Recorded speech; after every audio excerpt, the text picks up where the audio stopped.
नमस्कार। आज मैं प्रथम भाषा हिंदी अन्वेषण नामक कविता के प्रति कुछ अपने विचार व्यक्त कर रहा हूं। इसके कवि का नाम है पंडित रामनरेश त्रिपाठी जी। इन्होंने जो भगवान की खोज में अपना मनोभाव व्यक्त करे हैं, यानी भगवान को जो चाहते हैं, भगवान को जो पसंद करते हैं, भगवान को जो मानते हैं, उनके लिए ये कविता बहुत ही महत्वपूर्ण है। क्योंकि भगवान कहाँ पर है? जो समझता है, जो जानता है, उसके लिए भगवान है। जो नहीं समझता उसके लिए भगवान तो है ही नहीं। क्योंकि भगवान अंतर्यामी है, हर जगह भगवान है। भगवान अनंत है, अखंड है, असीम है, अयोनी है। हर जगह भगवान हमें प्राप्त होते हैं। कब है भगवान? जब हम मानते हैं तो भगवान है। जैसा अब यहाँ पर उन्मुखीकरण में जब हम देखें तो हमें मालूम होता है कि भगवान का रूप कहाँ कहाँ पर है और कवि किस तरह से अपना मनोभाव व्यक्त कर रहे हैं। एक बार उन्मुखीकरण को ध्यान देकर सुनने का प्रयास करें। हर देश में तू, हर वेश में तू, हर देश में तू, हर वेश में तू, तेरे नाम अनेक तू एक ही है। तेरी रंग भूमि है विश्वधरा, तेरी रंग भूमि है विश्वधरा। हर खेल में मेल में तू ही तो है। हर देश में तू, हर वेश में तू, हर देश में तू, हर वेश में तू, हर कन कन के हर रूप में तू। अब यहां पर अब देखिए, कवि कहते हैं कि हर जगह भगवान है। अब देखिए क्या कवि क्या कहते हैं यहां पर? हर देश में तू, हर वेश में तू, हर देश में भी तू है। हर देश में तू जाकर देखे, हम जाकर देखे तो वहां के रूप में, जब भारत में है तो भारतवासी के रूप में भगवान है। अमेरिका चले गए तो अमेरिकावासी के रूप में भगवान है। जापान चले गए तो जापानवासी के रूप में भगवान है।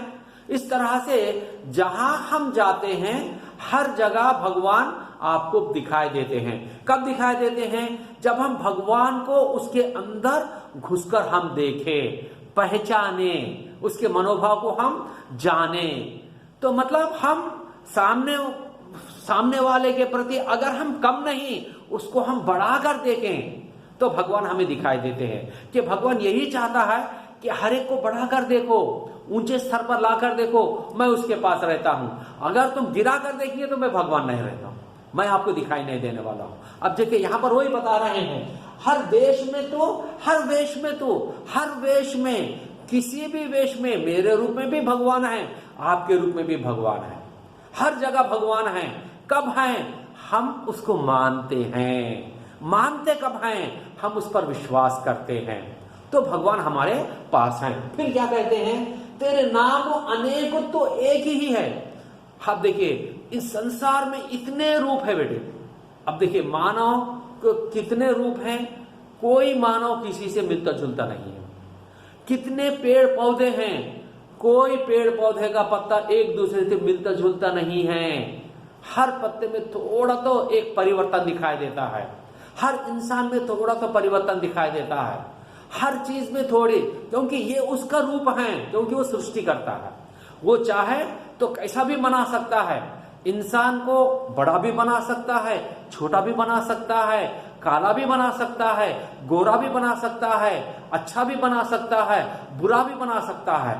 लेकिन कब हम उसको ठीक तरह से माने तो हमें वो अच्छा बना सकता है। हम नहीं माने तो फिर वो हमें जैसा है उन्हें समझता है कि जब हम उसको उसके अनुकरण करेंगे तो उसके रूप में हमें बदल देता है। अगर उसके बारे में हट जाएंगे तो बोलता है कि तू मेरा नहीं, तू पराये का है, भगा देता है ना बेटे। फिर यहां पर कहते हैं तेरे नामों अनेक तो एक ही है, तेरे रंग भूमि है विश्वधरा। अब देखिए ये सारी भूमि, रंग भूमि, सारी सृष्टि विश्वधरा, विश्व सारा संसार, संसार की जो धरती है, धरती पे तेरे जो रूप हैं, रंग भूमि का मतलब क्या? तूने जो हमें खेल खिलाता है, अमीर बनाकर, गरीब बनाकर, ऊंच बनाकर, नीच बनाकर, ये सब तेरा ही रूप है। लेकिन हम तेरे प्रति हम आभारी रहना चाहिए, थैंकफुल रहना चाहिए। जितना हम थैंकफुल रहेंगे उतना भगवान हमें देने में लीन होते चले जाएगा। उसके पश्चात हर खेल में मेल में तू ही है। हर खेल में, मतलब खेल का मतलब यहां पर अब देखिए, किसी को अमीर बनाकर खेल रहा है, किसी को गरीब बनाकर खेल रहा है। अब देखिए हर जगह वही है, तो हम उसको उससे कभी नाराज नहीं हो सकते। अब देखिए अब आजकल के जमाने में जो बहुत बड़ी महामारी की बीमारी है, ये भी उसी का खेल है, हमें जागरूक करने के लिए दिया है। अगर हम इसको पहचान कर हम ठीक तरह से समझे भगवान की लीला क्या है, अगर हम समझे तो हमारे उतने महान दुनिया में कोई भी नहीं है। अगर ना समझे तो हमारे उतने नादान भी दुनिया में कोई नहीं है। इसीलिए हम महान भी हैं, नादान भी है, हम चंदन भी हैं, हम कीकर भी हैं। वो चाहे तो भगवान हमें सब कुछ कर सकता है। इसीलिए उसकी महिमा को पहचानो, उसकी देन को पहचानो, तभी हम महान बनने काबिल हो सकते हैं। उसके पश्चात दूसरी कक्षा में क्या होता है, कविता का जो विश्लेषण आपका वर्णन है, वो दूसरे पार्ट में मैं आपको ठीक तरह से वर्णन करने का प्रयास करूंगा बेटे। धन्यवाद।